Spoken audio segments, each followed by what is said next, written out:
Hello friends, welcome to our channel. ఈరోజు ఈ వీడియోలో స్కానింగ్ రిపోర్ట్స్ అనేవి చూసుకున్నప్పుడు వాటిల్లో మన బేబీ ప్రజెంటేషన్ ఏ విధంగా ఉంది అంటే కడుపులో ఉన్న బేబీ యొక్క పొజిషన్ అనేది ఏ విధంగా ఉంది. కొంతమందికి తల భాగం కింద వైపుగా ఉంటుంది, అలాగే కాళ్ళ భాగం వచ్చేసి పై వైపు ఉంటుంది.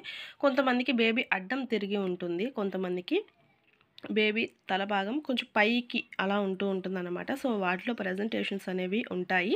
మనకి స్కానింగ్ అనేది తీయించుకున్నప్పుడు మనకు ప్రజెంటేషన్ అనేది తెలుస్తుంది. బేబీ ఎదిగే కొద్దీ కూడా మనము ఆ యొక్క పార్ట్స్ అనేవి తగులుతూ ఉన్నప్పుడు మనం చేతితో స్పర్శ చూసినా కానీ కొంచెం ఐడియా వస్తుంది. అండ్ అలాగే మీకు మీ స్కానింగ్ రిపోర్ట్స్లో బేబీ యొక్క కరెక్ట్ పొజిషన్ ఏ విధంగా ఉంది అనేది చూసుకోవాలి అని అంటే ఎప్పుడైనా కానీ స్కానింగ్ రిపోర్ట్స్ 4th మంత్ నుంచి కూడా స్కానింగ్ సెంటీ స్కాన్ వీటిలో కూడా మీకు అబ్జర్వ్ చేయొచ్చండి. సో ఇది వచ్చేసి ఏమంటే ఇది దగ్గరగా 24 వీక్స్ అంటే 6th మంత్లో తీసిన స్కానింగ్ రిపోర్ట్ అండి. సో ఇది టిఫా స్కాన్ అంటారు కదా, సో ఆ రిపోర్టు. ఇక్కడైతే బేబీ అనేది పొజిషన్ ఏ విధంగా ఉంది అనేది చూద్దాము. సో ఇక్కడ వచ్చేసి ఇదిగో ఈ స్కానింగ్ వచ్చేసి ఈ విధంగా అయితే ఉంటుంది. సింగిల్ లెవ్ ఇంట్రాయూట్రైన్ అంటే ఒక బేబీ ఉంది నార్మల్. ఇక్కడ చూసారా ప్రజెంటేషన్, ఇది ఎప్పుడు కూడా ఇక్కడ అంటే ఒక్కొక్క హాస్పిటల్కి ఒక్కొక్కలాగా స్కానింగ్స్ అనేవి ఉంటాయి. బట్ నేను చూపించే ఇక్కడ చూడండి ప్రజెంటేషన్ ఉంది కదా, ఈ ప్రజెంటేషన్ అనగా బేబీ ఏ పొజిషన్లో ఉంది అంటే ఎగ్జాక్ట్గా మనం ఆ స్కానింగ్ చేస్తున్నప్పుడు బేబీ ఏ పొజిషన్లో ఉంది అని మాత్రమే. సో ఆ తర్వాత కూడా ఇలానే ఉంటుంది అని లేదు. సో అది మాత్రం గమనించుకోండి. ప్రజెంట్ ఆ స్కానింగ్ చేస్తున్నప్పుడు మాత్రం బేబీ యొక్క ప్రజెంటేషన్ బ్రీచ్లో ఉంది అని ఇచ్చారండి. బ్రీచ్ అని అంటే బేబీ యొక్క కాళ్ళు కింద వైపుగా ఉన్నాయి, తల వచ్చేసి పైకి ఉంది. ఒకవేళ ఇక్కడ కనుక బ్రీచ్ కాకుండా సెఫలిక్ ప్రజెంటేషన్ అని ఉంటుంది ఒక్కొక్కసారి. అప్పుడేమంటే బేబీ తల కింద ఉంది, కాళ్ళు పైకి ఉన్నాయి అంటే బేబీ దగ్గరగా మనకి కొంచెం సర్వెక్స్ అనేది డైలియేషన్ ఎప్పుడు 9th మంత్ 8th మంత్ అప్పట్లో బేబీ ఒక పొజిషన్లోనికి వచ్చింది అని అంటే సాధారణంగా ఆ పొజిషన్ అనేది చేంజ్ అవ్వదండి.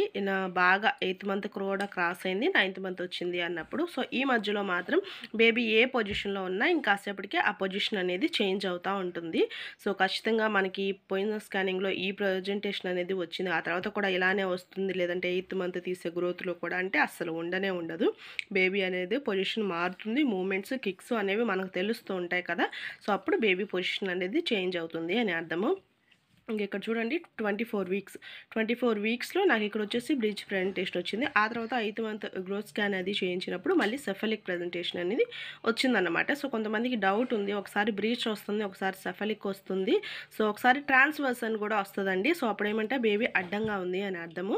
మాయ అలాగే బేబీ కదులుతూ ఉంటారన్నమాట. సో పొజిషన్ అనేవి మారుతూ ఉంటుంది, దాని ద్వారా ఇబ్బంది ఏమీ ఉండదు. మీకు ఎప్పుడైతే మీకు డెలివరీ చేసే టైంలో బేబీ ఏ పొజిషన్ ఉందో, బేబీ డెలివరీ టైంలో సెఫలిక్ ప్రజెంటేషన్కి వచ్చింది, సర్వైక్స్లో డైల్యూషన్ అయ్యింది అని అంటే కంపల్సరీగా నార్మల్ డెలివరీ అయితే అవుతుంది.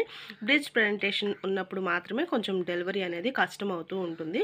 సో ఇప్పుడు మీకు 24 వీక్స్లో బ్రీచ్ వచ్చింది కదా, నాకు నార్మల్ డెలివరీ అవ్వదేమో అని మీరు అనుకోవాల్సిన పని లేదు. బేబీ పొజిషన్ అనేది ఆటోమేటిక్గా మారుతూనే ఉంటుంది కాబట్టి అసలు కంగారు పడవలసిన అవసరం అయితే లేదు.